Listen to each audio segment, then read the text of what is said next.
அது ரங்காபுரம் அப்படிங்கிற ஒரு அழகான ஊரு. அந்த ஊரோட எல்லையில ஒரு மண் வீட்டுல மாணிக்கம் அப்படிங்கிற ஒரு குயவன் அவனுடைய பொண்டாட்டியான கௌரி கூட சேர்ந்து வாழ்ந்துகிட்டு இருந்தான். மாணிக்கம் பொம்மைகள் செய்யறதுல ரொம்ப திறமசாலி. அவன் கையால உருவாக்கப்பட்ட பொம்மைகள் உயிரோட இருக்கிற மாதிரியே இருக்கும். மாணிக்கத்தோட நண்பனுடைய பேரு ரங்கையா. அவன் ஒரு வியாபாரி. மாணிக்க செய்யற மண் பானைகள் பொம்மைகள் எல்லாத்தையுமே பட்டணத்துக்கு கொண்டு போய் வர வருமானத்துல கொஞ்சம் பணத்தை மாணிக்கத்துக்கு கொடுப்பான். ஒரு நாள் காலையில மாணிக்கம் அவன் வீட்டுல பொம்மைகளை தயார் பண்ணிக்கிட்டு இருக்கும் போது அவனுடைய மனைவியான கௌரி வந்து, என்னங்க இது, காலையில கோழி கூறதுக்கு முன்னாடியே எழுந்திருச்சு பொம்மைகளோட போராடிக்கிட்டு இருக்கீங்க. இன்னைக்கு பொம்மைகள் எல்லாம் பார்க்க ரொம்ப அழகா இருக்குங்க. அதுலயும் அந்த தேவதையோட பொம்மையோட முகத்தை பாருங்க, எவ்வளவு அமைதியா இருக்குல்ல. உங்க கையில ஏதோ மாயாஜாலம் இருக்குங்க. இதுல நான் செய்யற மாயம் என்ன இருக்கு கௌரி? எல்லாம் அந்த கடவுளோட அருள் தான்.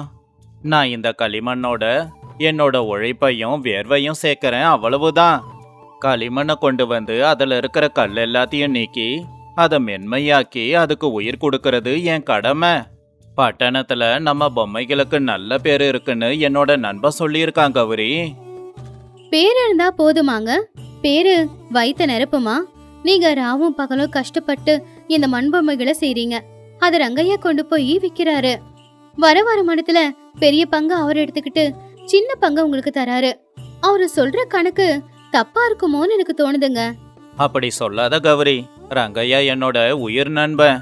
சின்ன வயசுல இருந்து நாங்க ஒன்னாதான் வளர்ந்துருக்கோம். எனக்கு பொம்மைங்க மட்டும்தான் செய்ய தெரியும். ஆனா அதை பட்டணத்துக்கு கொண்டு போய் விற்கிற சாமர்த்தியமோ தெளிவோ எனக்கு இல்ல. என்னோட உழைப்ப அவன் பணமா மாத்துறான். அவன் என்னைக்குமே என்ன ஏமாத்த மாட்டான் கௌரி. மனுஷங்களுக்கு மத்தியில பணம் வரும்போது அன்பு பாசம் நட்பு எல்லாம் போயிடுங்க. நீங்க நம்புற மாதிரி கண்ணை முடிக்கிட்டு நானும் எல்லாரையும் நம்ப மாட்டேன். எனக்கு அவர் மேல ரொம்ப நாளா சந்தேகம் இருக்கு. உங்களுக்கு நியாயமா வர வேண்டிய பங்கு எவ்வளோன்னு அவர்கிட்ட கேளுங்க. நம்ம வீட்டோட கூரை விட்டா கீழே விழுந்துடுற மாதிரி இருக்கு. அப்பதான் வாசல்ல மாட்டு வண்டி வந்து நின்ன சத்தம் கேட்டுச்சு. மாணிக்கத்தோட நண்பனான வியாபாரி ரங்கையா வீட்டுக்குள்ள வந்தான். ரங்கையாவோட முகத்துல எப்பவுமே அவன் நடிக்கிறதுக்கான சாயல் தெரியும். மாணிக்கம், டே மாணிக்கம், எங்கடா இருக்க நண்பா? பட்டணத்துல இருந்து வந்த உடனே நேரா உன்னை பார்க்க தான் வந்தேன். பொம்மைங்கெல்லாம் தயாரா இருக்கா? அடுத்த வாரம் பட்டணத்துல ஒரு திருவிழா இருக்கு, அங்க கொண்டு போய் விற்கணும். வாரங்கய்யா வா, எல்லா பொம்மைகளும் தயாரா இருக்கு. ராத்திரியும் பகலுமா ஒரு வாரமா கஷ்டப்பட்டு 300 பொம்மைங்களை செஞ்சிருக்கேன் பாரு. இந்த தடவை செஞ்ச பொம்மைங்க எல்லாம் ரொம்ப அருமையா வந்திருக்கு பாரு. இதுல என்ன இருக்குது மாணிக்கம்? எப்பவும் வழக்கமா செய்யற களிமண் பொம்மை தானே. இதுல கலரு வேற கொஞ்சம் வெளுத்து தான் போயிருக்கு. அந்த பட்டணத்துக்காரங்க ரொம்ப குறைய கண்டுபிடிப்பாங்க. இந்த பொம்மைகள் எல்லாம் அவங்க வாங்குவாங்களா இல்லையான்னு எனக்கு கவலையா இருக்கு. என்ன சொன்னீங்க? பொம்மைங்க நல்லா இல்லையா? என் வீட்டுக்காரரு சாப்பாடு தண்ணி எல்லாத்தையுமே விட்டுட்டு கஷ்டப்பட்டு எவ்வளவு கலைபூர்வமா செஞ்சிருக்கிற பொம்மைகள் இது. இத பட்டணத்துக்காரங்க வாங்க ஆசைப்படுறாங்கன்னு போன மாசம் சொன்னீங்க. இப்போ அவங்களே விலை குறைக்கிறதுக்கு காரணம் என்ன? என்னம்மா கௌரி, உன்னோட வார்த்தைங்க ரொம்ப கடினமாயிருக்கு. வியாபாரம்னா ஏற்ற இறக்கலாம் சகஜம் தானே. வாங்குறவங்க மனசு எப்ப எப்படி மாறும்னு யாருக்கு தெரியும்? நான் என் நண்பன் மேல வச்சிருக்கிற நம்பிக்கையால தான் இந்த பொம்மைகள் எல்லாத்தையும் ஏத்தி கொண்டு போய் வித்துக்கிட்டு இருக்கேன். மற்றபடி இதுல ஒன்றும் எனக்கு பெருசா லாபம் கிடைக்கிறது இல்லம்மா கௌரி. கௌரி பேசினதெல்லாம் மனசுல வச்சுக்காத ரங்கையா.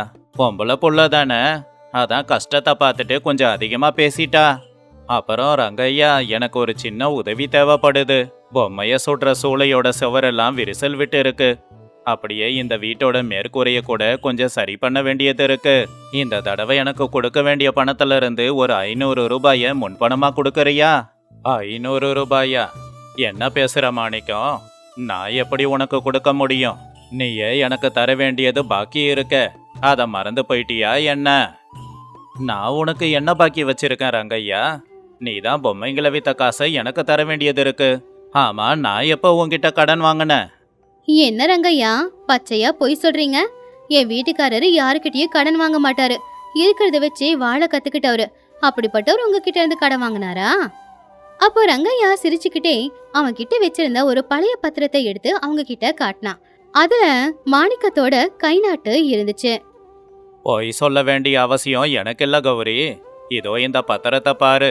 மாணிக்கத்துக்கு தான் படிக்க வராது, ஆனா உனக்கு தெரியும் தானே. களிமண்ணை வாங்குறதுக்கும் அப்படியே வண்ணங்களை வாங்குறதுக்கும் அப்புறம் போக்குவரத்து செலவுக்கும்னு மொத்தமா 500 ரூபாய மாணிக்கம் என்கிட்ட 6 மாசம் முன்னாடி கடனா வாங்கியிருக்கான். இங்க பாரு, இங்க இருக்கிறது உன் புருஷனோட கைரேகை தானே, இல்லைன்னு சொல்லு. அநியாயம் ரங்கையா, இது கொடூரமான அநியாயம். 6 மாசத்துக்கு முன்னாடி என்கிட்ட பத்திரத்தை கொடுத்து இது பட்டணத்துக்கு கொண்டு போய் என்னுடைய பொம்மைகளை விற்கிறதுக்கான என் சம்பந்த பத்திரம்னு சொன்னேன். நண்பனாச்சே, எல்லாம் சரியா தான் இருக்கணும் உன் மேல குருட்டுத்தனமா நம்பிக்கை வச்சு அதுல கை நாட்டு வச்சேன். அந்த நம்பிக்கையை சாதகமா பயன்படுத்திக்கிட்டு அதை கடன் பத்திரமா மாத்திட்டியா? எதுக்கு துரோகம் பண்ண நண்பா? ஏ மாணிக்கம், நாக்க அடக்கி பேசு. யாருக்கு யாரு துரோகம் பண்ணது? நான் பணம் கொடுத்தேன், நீ பணத்தை வாங்கி இருக்க. இதுக்கு சாட்சியா 2 ஆளுங்க கூட இருக்காங்க. என் கடனை வாங்கிட்டு என்னையே துரோகின்னு சொல்றியா? வியாபாரம் வேற, நட்புங்கிறது வேற. நாளைக்கு சாயந்தரத்துக்குள்ள வட்டியோட சேர்த்து என் 500 ரூபாய எனக்கு கொடுத்தாகணும். கொடுக்கலனா என்ன பண்ணுவீங்க ரங்கையா? ஒரு அப்பாவிய ஏமாத்தி ஒரு பத்திரத்துல கை நாட்டு போட்டுக்கிட்டா பொய் உண்மையாயிடாது. நீங்க எங்க வேணும்னாலும் பொய் சொல்லிக்கோங்க, நாங்க 1 ரூபாய் கொடுக்க மாட்டோம். என்ன செய்வேனா? நாளைக்கு சாயந்தரத்துக்குள்ள என்னோட 500 ரூபாய் வரலனா இந்த வீட்டையும் இந்த பொம்மை செய்யற சக்கரத்தையும் ஜப்தி பண்ணி கொண்டு போயிடுவேன். உங்களை நடு ரோட்டில் நிறுத்துவேன். நான் யாரு அப்படின்னு உங்களுக்கு முழுசா தெரியல கௌரி.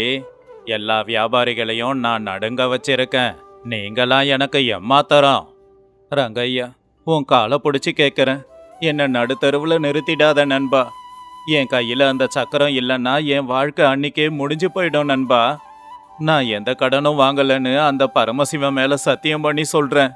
என்னை விட்டுடு நண்பா. அந்த சிவன் மீது மட்டும் இல்லை, நீ இன்னும் எத்தனை சாமி மேலே சத்தியம் பண்ணி சொன்னாலும் எனக்கு பணம் வராதே. எனக்கு தேவை பணம் மட்டும்தான் மாணிக்கம். உனக்கு வேணும்னா இந்த ஊரோட பஞ்சாயத்தை கூட நீ கூட்டிக்கலாம். நான் இப்பவே போய் தலைவர் தர்மையா கிட்ட இந்த பத்திரத்தை காமிக்கிறேன். யாரு பக்கம் நியாயம் இருக்குன்னு அங்க தெரிய வரும். நாளைக்கு காலையில பஞ்சாயத்துக்கு நீங்க வந்துடுங்க.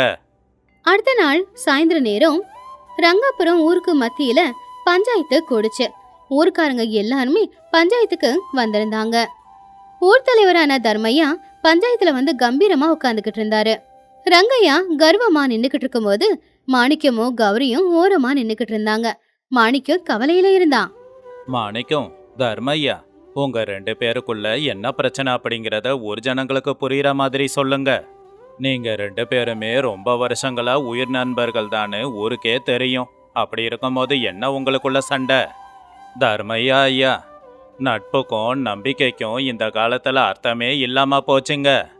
என்னோட உயிர் நண்பன்னு சொன்னீங்களே இந்த மாணிக்கம், இவன் கேட்டான்னு 6 மாசத்துக்கு முன்னாடி 500 ரூபாய் கடன் கொடுத்தேன். கேட்கும்போது கொடுக்கறேன்னு வாக்கு கொடுத்து இந்த பத்திரத்துல கை நாட்டும் போட்டு இருக்கான். ஆனா இப்ப நான் கடனை கேட்கும்போது நான் கடனே வாங்கல அப்படின்னு சாதிக்கிறாங்க ஐயா. நீங்க தாங்க ஐயா நியாயத்தை சொல்லணும். என்னப்பா மாணிக்கம், ரங்கையா சொல்றது உண்மையா? நீ கடன் வாங்கினியா? இந்த பத்திரத்துல இருக்கிற கை நாட்டு உன்னோடது தானா? அந்த பத்திரத்துல இருக்கிற கை நாட்டு என்னோடது தாங்க ஐயா. ஆனா நான் கடன் வாங்குறதுக்காக அந்த கை நாட்டை போடலங்க ஐயா. பொம்மைகளை கொண்டு போய் பட்டணத்துல விற்கிறதுக்கு நான் சம்மதிக்கிற பத்திரம்னு சொல்லி என்கிட்ட கைரேகைய வாங்கினா. ஆனா அதே பத்திரத்தை கொண்டு வந்து நான் கடன் வாங்கின பத்திரம்னு என்கிட்டயே சொல்லுவான்னு நான் நினைக்கலங்க ஐயா. என் நண்பன் என்னை இவ்வளவு மோசமா ஏமாத்துவான் அப்படின்னு நான் கொஞ்சம் கூட யோசிச்சு பார்க்கலங்க ஐயா. என் உழைப்பை எல்லாம் அவன் சுரண்டிக்கிட்டான். பாத்தீங்களா பெரிய மனுஷங்களா எப்படி பேசுறான்னு? என்கிட்ட கடனை வாங்கிட்டு என்னையே திட்டிக்கிட்டு இருக்கான். தர்மையா ஐயா, நான் கடனை கொடுக்கும்போது கண்ணால பார்த்த சாட்சிங்க 2 பேரு இருக்காங்க ஐயா. சுப்பையா அப்புறம் வீரையா, 2 பேரும் முன்னாடி வாங்க. அவன் பணம் கொடுத்து திருட்டுத்தனமா கொண்டு வந்திருந்த பொய் சாட்சியான சுப்பையா வீரையா 2 பேரும் சபைக்கு மத்தியில வந்தாங்க. சுப்பையா, வீரையா, நீங்க 2 பேரும் மாணிக்கம் பணம் வாங்கினதை கண்ணால பாத்தீங்களா? பொய் சொன்னீங்கன்னா நான் உங்களை கடுமையா தண்டிக்க வேண்டியது இருக்கும். ஞாபகம் வச்சுக்கோங்க. பார்த்தாங்க ஐயா, 6 மாசத்துக்கு முன்னாடி 500 ரூபாய மாணிக்கம் ரங்கையா கையால வாங்கினதை என் 2 கண்ணால பார்த்தாங்க ஐயா. ரங்கையா சொல்றது பொய் இல்லைங்க ஐயா. ஆமாறாங்க ஐயா ஐயா. சுப்பையா சொன்னது 100% உண்மை. நாங்க அங்கதான் இருந்தோம்.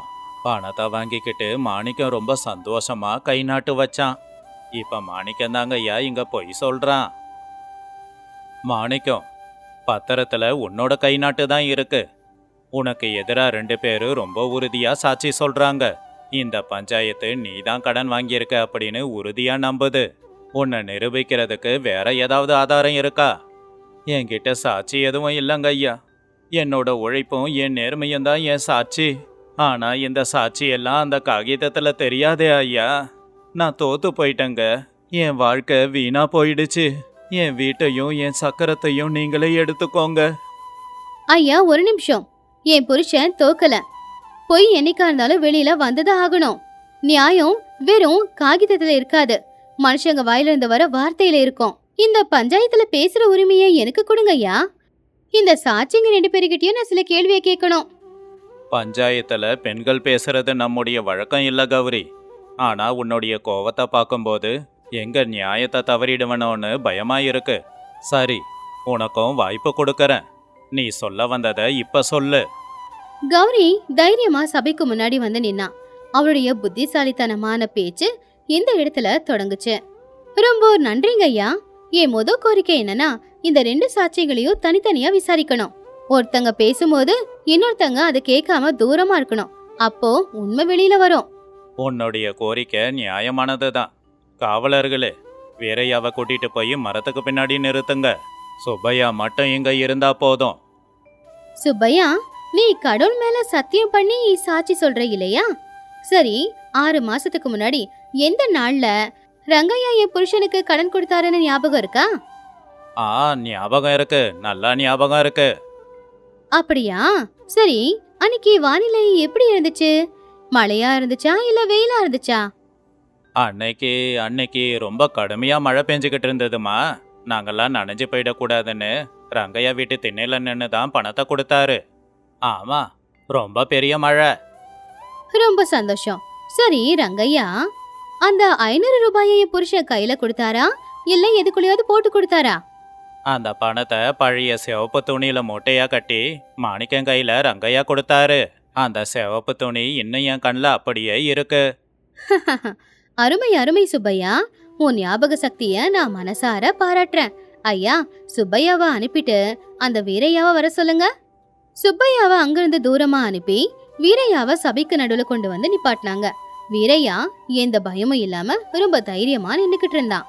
அப்போ கௌரி அவனை மேல இருந்து கீழே வரைக்கும் பார்த்து கேள்வியை கேட்டான். வீரையா, ரங்கையா என் வீட்டுக்காரருக்கு பணம் கொடுக்கறத நீ பார்த்தல?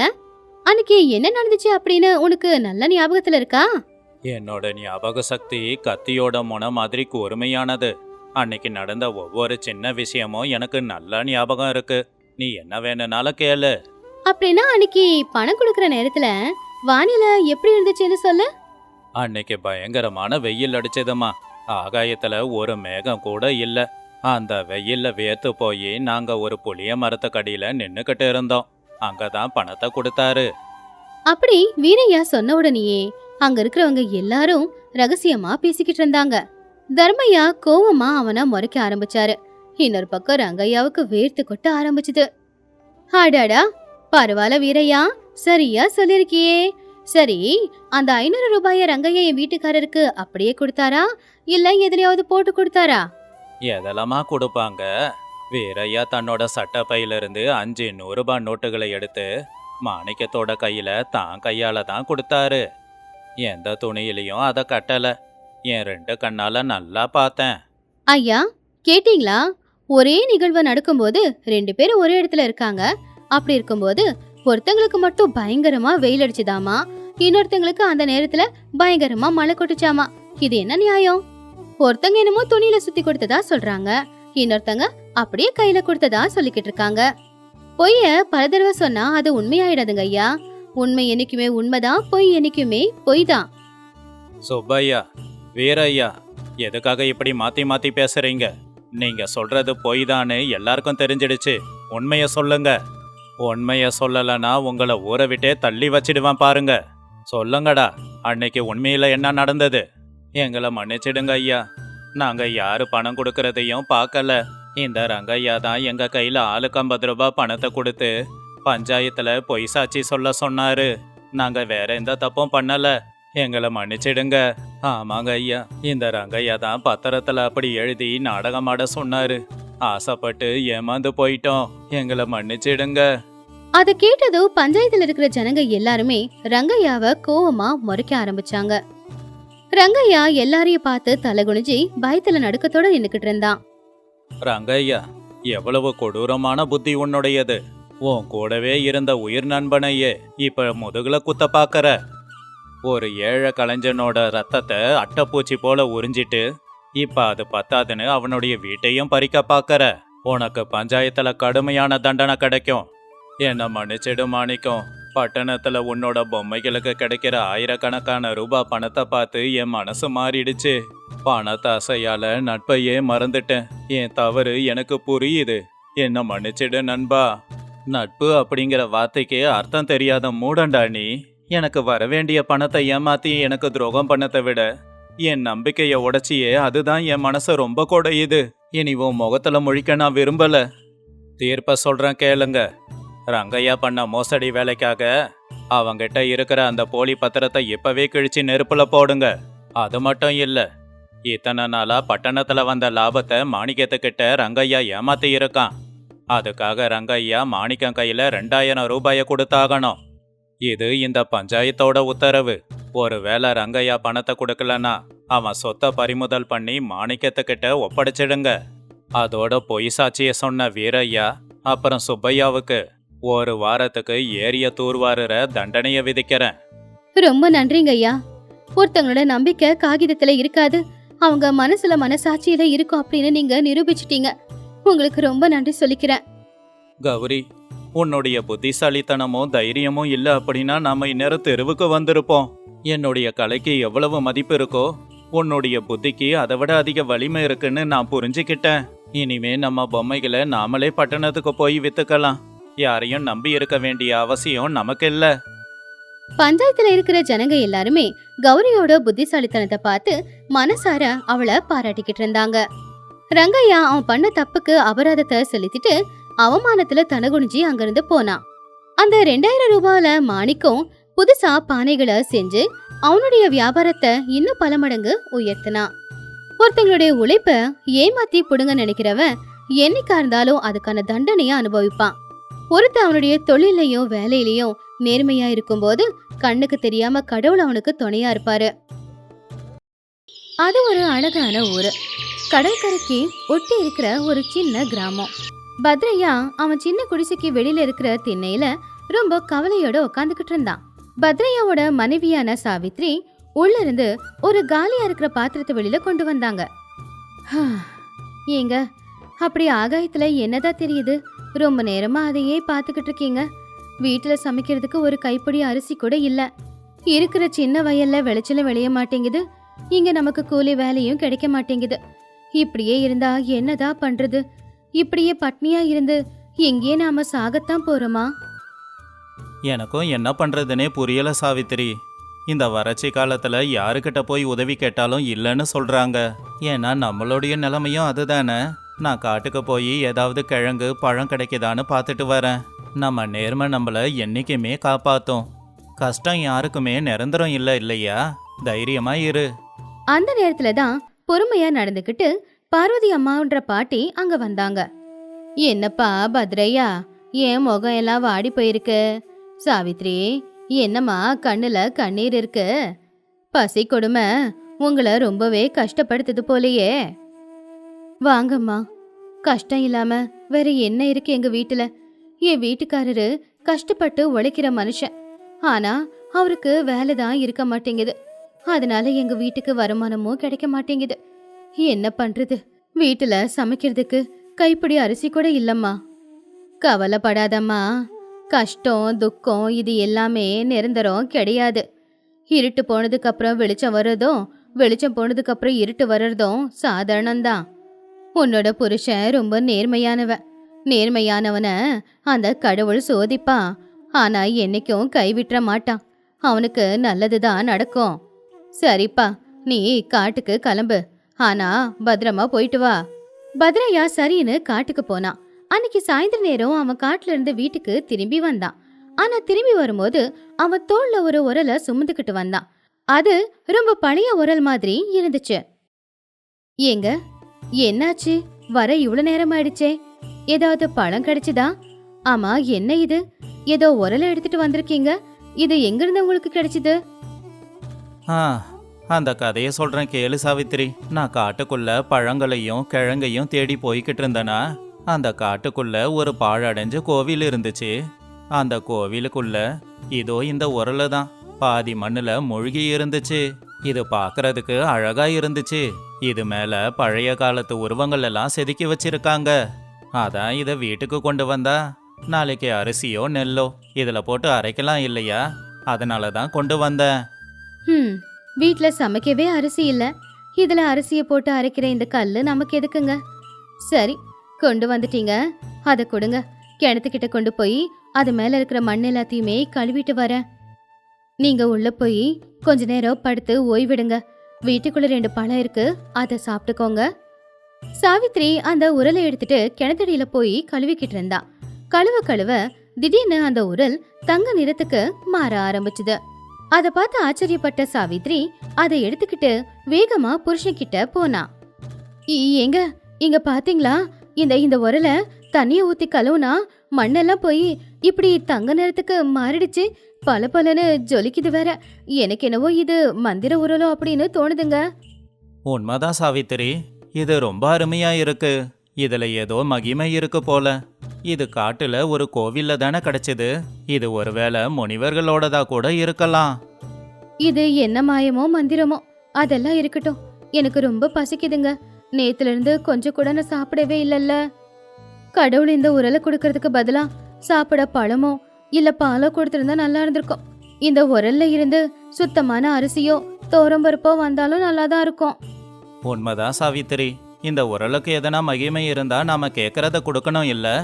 நான் ஒரு தடவை அரைச்சிக்கிட்டே கேட்டு பார்க்கறேன்.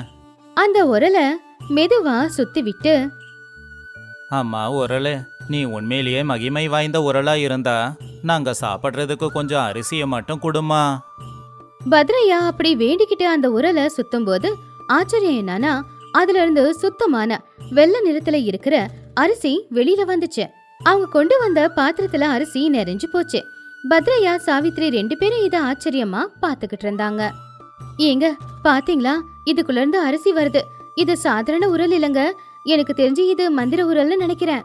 இது என்ன கேட்டாலும் கொடுக்கும் போலங்க. நம்ம கஷ்டத்தை தீர்த்து வைக்கிறதுக்காக தான் கடவுள் நமக்காக இது கொடுத்திருக்காரு. ஆமா சாவித்திரி, பாத்திரம் நிறைஞ்சு போச்சு. இப்ப நிப்பாட்டணும். மந்திர உரலே, போதுமா? நிப்பாட்டிக்கோமா அப்படின்னு சொன்னா. பத்ரையா அப்படி சொன்னதும் அந்த உரல் சுத்துறத நிப்பாட்டிடுச்சு. அன்னைக்கு ராத்திரி அவங்க வயிறார சமைச்சு சாப்பிட்டாங்க.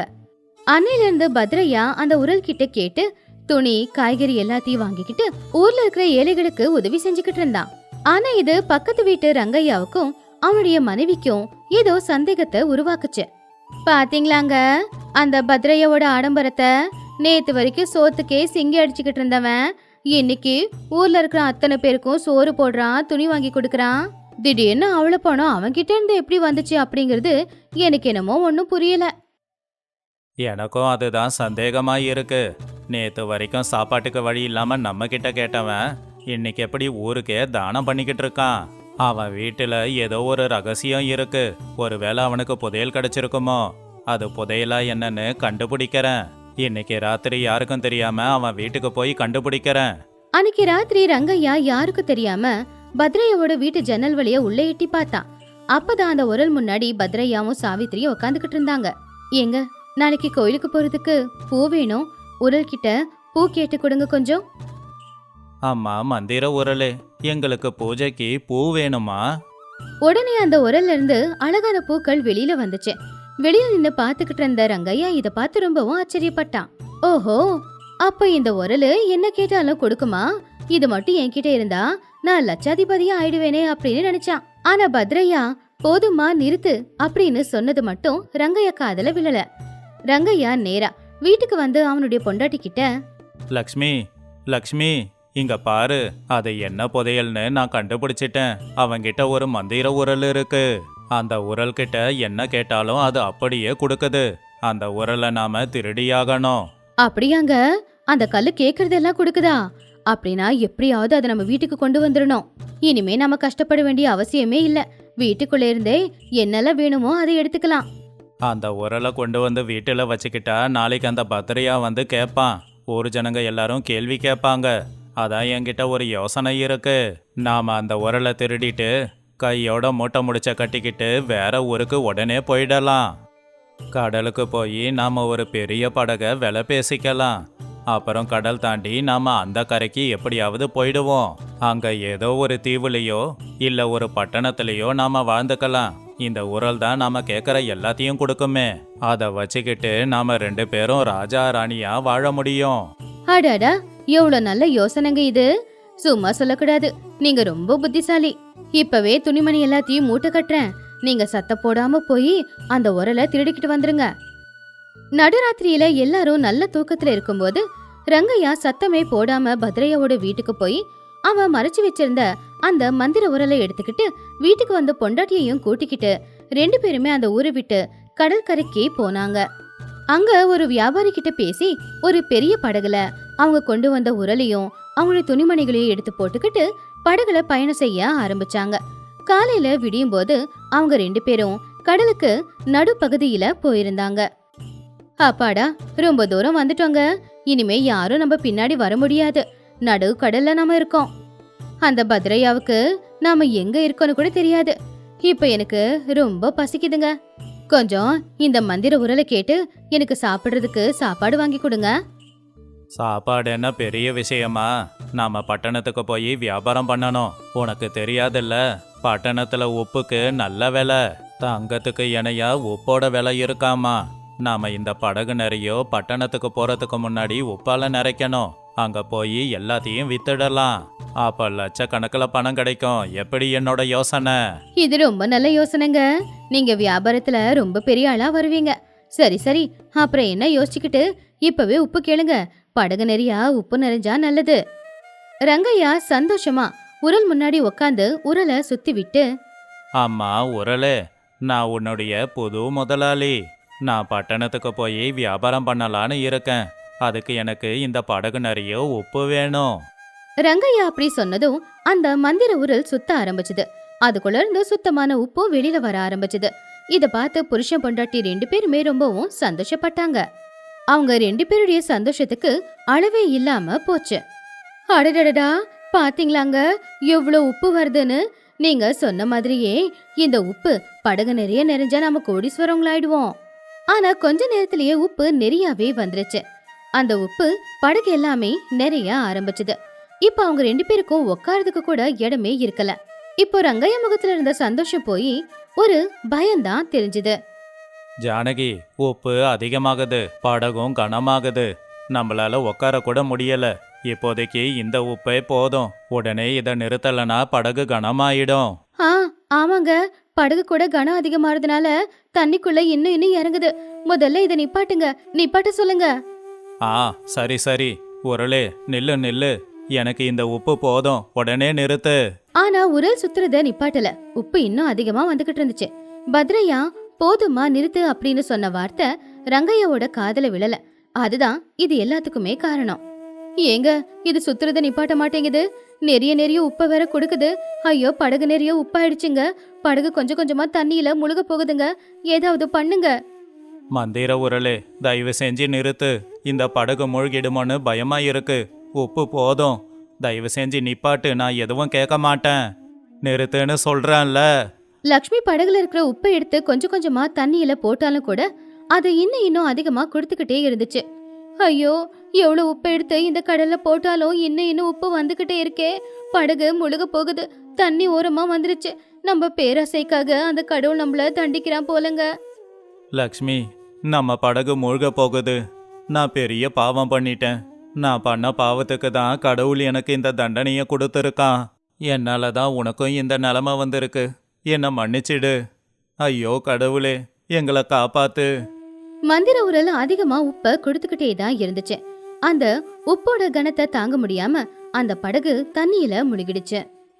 ரங்கையா லக்ஷ்மி 2 பேரும் அவங்க திருடி கொண்டு வந்த உரல் மட்டும் இல்ல, அவங்க இதுவரைக்கும் சம்பாதிச்ச எல்லா சொத்தையும் தண்ணியில இழந்துட்டாங்க.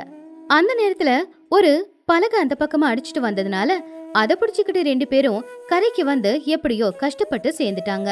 அவங்க 2 பேரும் ஆள் நடமாட்டமே இல்லாம இருக்கிற ஒரு சின்ன தீவுக்கு போய் சேர்ந்தாங்க. அங்க சாப்பிட சாப்பாடு இல்லாம குடிக்க ஒரு சொட்டு தண்ணியும் இல்லாம நிர்கதியா நின்னுக்கிட்டு இருந்தாங்க.